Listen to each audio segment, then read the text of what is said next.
Boa tarde. A última aula que eu, o último áudio que eu postei para vocês, vídeo aula, a gente falou um pouquinho sobre o poder, sobre como é exercido o poder nas empresas, né, através da influência, através de influenciar outras pessoas, e esse influenciar muda a postura das pessoas, né, faz com que eles mudem de comportamento. Eu dei uma introdução sobre chefia e liderança, a diferença dos dois, né, a exerção do poder pela chefia através da imposição, que é aquele que manda, né, ele não participa geralmente, ele prefere deixar bem claro que ele é o responsável por tudo, que ele está à frente. A gente falou também sobre a exerção do poder através da liderança, que é aquela exerção onde essa pessoa que está à frente da equipe, ela participa ali com os liderados, muitas vezes dando opinião, dando palpite, às vezes até colocando a mão na massa mesmo.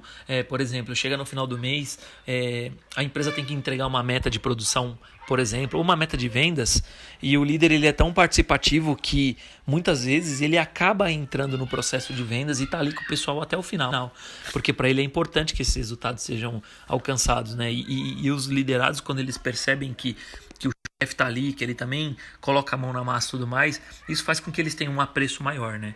Então, isso é um pouquinho do que acontece em relação à exerção do poder na liderança e na chefia. Uma coisa importante é a gente pensar que quando a gente fala de liderança, existem dois tipos de liderança, né? O primeiro tipo de liderança é aquela liderança formal, onde existe dentro das organizações uma hierarquia, né? Então você tem lá uma escala, chefe, liderados, gestores, enfim, presidente, CEO. Não existe um organograma padrão, né? As empresas podem criar aí o seu organograma de acordo com as necessidades dela. Mas nesse modelo que a gente está falando de liderança formal, você consegue perceber que existe ali uma hierarquia. Então um acaba obedecendo o outro, porque sabe que é o responsável direto, sabe que é o chefe que está mandando. E existe também aquela liderança informal, né?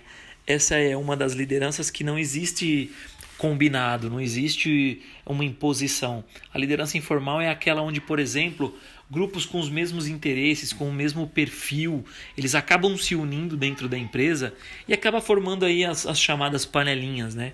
E esse grupo também, apesar de não ser eles não serem unidos através da hierarquia, porque muitas vezes cada um está num cargo, talvez uma função diferente, ou trabalha em áreas até separadas, mas eles acabam se unindo por um único objetivo, eles têm algum objetivo em comum.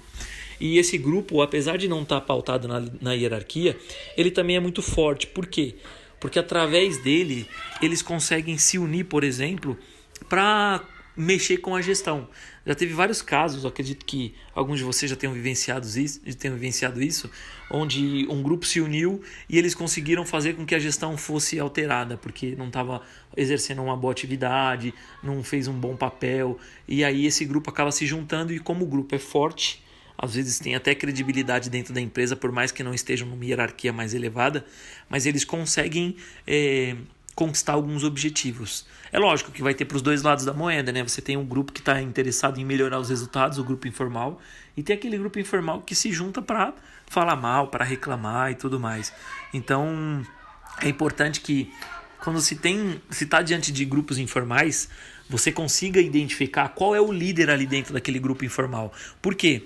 Porque esse cara ele tem um papel fundamental ali dentro desse grupo informal. Ele consegue influenciar, ele fala com as pessoas o respeitam, as pessoas o têm como referência dentro do grupo. E quando você quer conquistar alguma coisa, é importante que você traga esse líder desse grupo informal para você. Por quê? Porque ele vai ser o seu porta-voz ali dentro. Às vezes o que você fala não vai ter a mesma validade que esse líder informal falar dentro de um determinado grupo. Então é importante que seja identificado esse líder para que facilite a gestão e auxilie aí nas dificuldades do dia a dia.